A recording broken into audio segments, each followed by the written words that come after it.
Isang magandang araw mga kababayan. Welcome ulit ang iyong lingkod, Sir Co-op mga kababayan ha.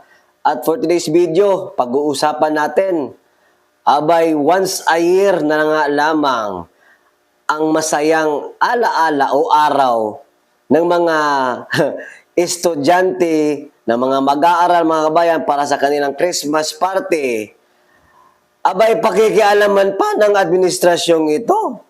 Ha? Kasi mga bayan, nagpalabas ng memorandum itong Department of Education sa pamumuno ni Senator Angara mga kababayan. Si Angara, no? Hanggang mula nung dumating siya dyan o naupo siya bilang secretary sa DepEd mga kababayan, nagiging tanga na din. Ito po, basahin natin ha. Inatasan ni Department of Education, DepEd Secretary Sani Angara ang lahat ng pampublikong paaralan at DepEd offices sa buong bansa na gawing simple. Simple ang Christmas parties. Alak ka. Anong kinalaman nyo dyan sa Christmas party? Ha? Tuloy tayo. Gawing simple lang daw. Ayon sa kalihim, alinsunod ito sa direktiba ni Pangulong Ferdinand R. Marcos Jr. Sa mga ahensya ng pamahalaan na iwasan ang marangyang pagdiriwang ng Pasko bilang pakikiisa sa ating mga kababayan na lubhang naapektuhan ng mga nagdaang bagyo. Abay, grabe itong Pangulong ito, no? Ewan ko lang kung tama ito. Tama itong direktiba niya. Tuloy tayo.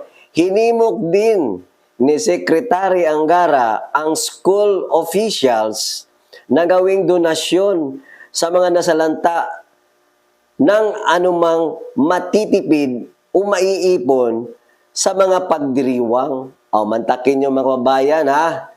Ang gobyernong ito ay pinapakialaman na ngayon.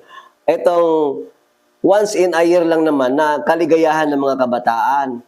But take note, Mr. President, Secretary of DepEd, Sani Angara, okay naman yung intensyon ninyo na magkaroon kayo ng memorandum about ganyan para sa mga kababayan nating nasalanta ng bagyo. Pero mukhang may mali yata kayo. Unang-una, ang paaralan o ang mga teachers o yung mga mag-aaral, yung Christmas party nila, ay hindi naman funded yan ng gobyerno. Pinag-chip-in yan ba? Nag-aamot-amot yung mga parents dyan, mga teachers, kanya-kanya ng dala ng kanilang mga pagkain. Depende sa kanilang napag-uusapan sa meeting. Lalong-lalo na itong mga teachers and parents sa PTA or para sa Christmas party nila. Magdidepende po yan, Mr. President, kung ano yung mga dadalhin nila na yung kaya lang nila. Hindi naman ipinipilit dyan na magdadala ng ganun na lang kamamahal o napakalaki yung mga ginastos nila. Hindi naman po. Para yatang walang alam to sa mga Christmas party na to itong kasalukuyang presidente natin.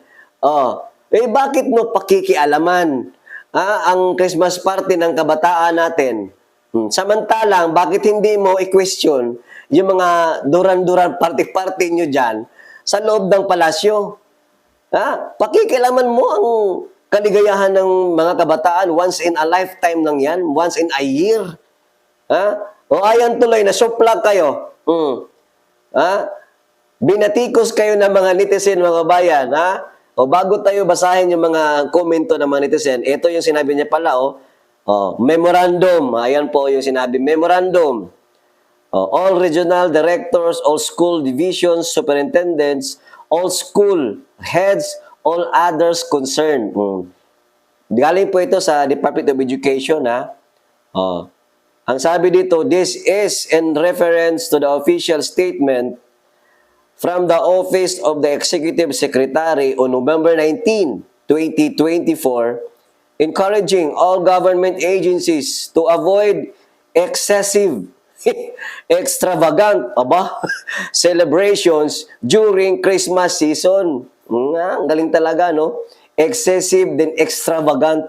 Sino ba ngayong excessive at saka bonggang-bongga? Kayo lang naman dyan sa loob ng palasyo. Matanda talaga itong mga hinayupak na to. This call is in solidarity with the millions of our countrymen who continue to grieve over lives, homes, and livelihoods lost during the 6 typhoons that pummeled us in a span of less than a month. Kasi naman, kung ano-ano kasing ginagawa mo, Mr. President, ayan tuloy, hinahampas ka na ngayon ng kalikasan, paulit-ulit, no? Tinitiran nyo si VP Sara Duterte, mga Duterte, tinitiran nyo, ayan tuloy. Paulit-ulit din kayong sinampal sa katotohanan. Na yung flood control na sinabi mong budget o yung flood control project, mali yun. Nagsisinungaling ka sa 5,500 na mga flood controls project, wala naman, tapos ang lalaki ng pundo. Tuloy tayo. In this regard, all DepEd officers and schools are instructed to scale down their Christmas celebration. And may utilize the resulting savings as donations, for calamity hit communities, regional and division offices shall ensure compliance with the presidential directive and initiate donation drives for affected areas. Napakagaling, napakahusay ang memorandum na to. Direktiba daw umano ng ating nagbang president. Nakakatuwa kasi mas pinapakialaman niya pa ang kaligayahan ng mga kabataan natin, yung Christmas party nila. Kokontrolin mo ngayon na once na lang yan mangyayari sa isang taon sa mga kabataan natin, itong party nila, which is yung pondo o yung pera na ginagamit nila dyan, sa kanila naman sariling pera, hindi naman yan pondo ng gobyerno. Ewan ko lang saan talaga pagkukutin ng taong ito, no, mga kababayan. Bakit hindi mo i-questions tapos sasabihin mo pa na magkaroon ng donasyon? Bakit hindi na lang kayo ang mag-donate? Hindi naman talaga dapat donate. Dapat talaga dyan, yung pondo na nararapat talaga doon sa mga floodings area, iibigay nyo lahat. Ang problema kasi, sasabihin mo, ubos na. Ubos na yung bilyon na pondo ng gobyerno. Tapos manghihirit ka, bibirahin mo kung ano ang kaligayahan na para sa mga kabataan, para sa mga magulang, para sa teachers, sa kanilang Christmas party. Samantalang kayo dyan, kung sasabihin mong excessive, extravagant celebrations, ikaw lang naman talaga ang bonggacious. Kayo nang yung kukak-kukak dyan, tambaluslos, kayo lang naman. Kung alam ng taong bayan kung magkano ang mga ginagastos nyo dyan. Bakit itong mga nasa paaralan, itong mga kabataan, ang pagsasabihan ninyong mag-donate, parang nasisiraan kaya ng bait. Ito mga bait. Grabe naman to presidente natin. Wala naman talagang alam sa mga ganito-ganitong bagay. Ayan basahin ko lang binatikos ng netizen mga kabayan. Sabi niya dito, sabi ni Jaira, hindi naman gobyerno ang gagastos sa Christmas party ng mga bata. Dapat wag lang sila mangialam, di ba? Nasopla. Ang daming problema sa Pilipinas, pati ba naman Christmas party ng mga bata, pakikialaman pa. Makikialam talaga yan, Ma'am Jairis. Kasi wala sa matinong pag-iisip ito pa yung komento ng isa nating kababayan. Sabi ni Renz, mas maganda siguro buong sahod sa buwan ng December ng lahat ng government official from top to bottom ang siyang i-donate.